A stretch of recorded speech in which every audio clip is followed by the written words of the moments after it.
Imagine गर्नु साथीहरू, इन्डियाको मुम्बईमा रहेको वाङखाडे स्टेडियम, जसको चाहिँ नेपाल भर्सेस इङ्ल्यान्डको म्याचको टिकट सोल्ड आउट भएको छ।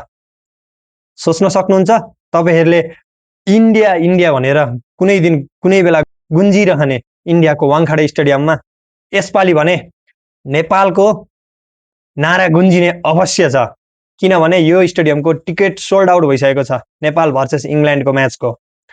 मलाई आशा छ रातो जर्सी, नेपालको वर्ल्ड कप जर्सी, रातो जर्सी र चन्द्रसूर्य अंकित रातो नेपालको अरु विश्वकै अरु देशभन्दा भिन्न झण्डा एकदम मजाले फरफराउने छ र नेपाल नेपाल भनेर चेयरअपको नारा गुन्जिने छ भन्ने कुरामा म विश्वस्त छु।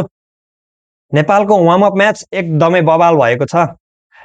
एकदमै डोमिनेसन गरेर युएई र क्यानाडालाई हामीले हराइसकेका छौं र हामी एकदम तयारी छौं के 2026 को टी20 वर्ल्ड कप खेल्नका लागि भनेर हामीले टी20 वर्ल्ड कप खेल्न लागेका टिमहरुलाई पनि हामीले जवाफ दिइसकेका छौं वार्म अप म्याचले नै।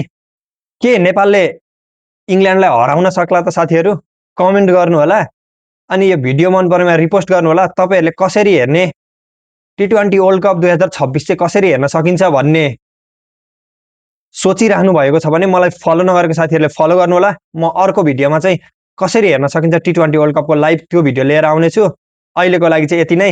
कतिको एक्साइटेड हुनुहुन्छ त वर्ल्ड कप हेर्न र नेपालको कस्तो प्रदर्शन होला टी20 वर्ल्ड कपमा कमेन्ट गर्नु होला है त। Bye bye, see you next video.